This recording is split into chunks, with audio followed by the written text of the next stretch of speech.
Hello guys, তোমরা সবাই কেমন আছো? আশা করি তোমরা সবাই ভালো আছো।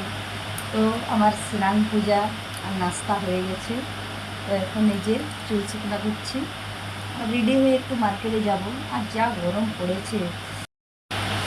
গরম পড়েছে এই গরমে যদি ভিজা চুল নিয়ে যায় তাইলে আর ঘরে ভালো করে ঘুরে আসতে পারবো না। তাই হচ্ছে একটু শুকনা করে দিতে।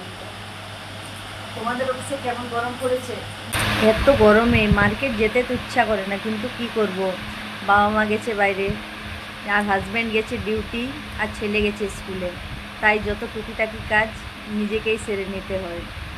কালকে সানডে, তো তাই যত সবজি বাজারের কাজ হাজব্যান্ডকে দিয়ে করিয়ে নেব, যাতে আপাতত আমাকে আর সবজির জন্য মার্কেটে যেতে না হয়।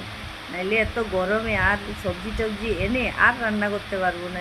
অনেক অনেক গরম গাইস, ধারণার বাইরে। আজকে দুপুরে খিচুড়ি বানিয়ে দেবো, এত গরম যে ডাল ভাত সবজি বানাতে অনেক সময় লাগবে। খিচুড়ি আলু চোখা বানিয়ে দিলে কোনো ঝামেলাই থাকবে না। আর শনিবার দিনটাও আছে। তো চলো, তোমরা সবাই ভালো থাকবে, সুস্থ থাকবে, টাটা। গরমে ভালো থাকবে, একটু জল বেশি বেশি খাবে।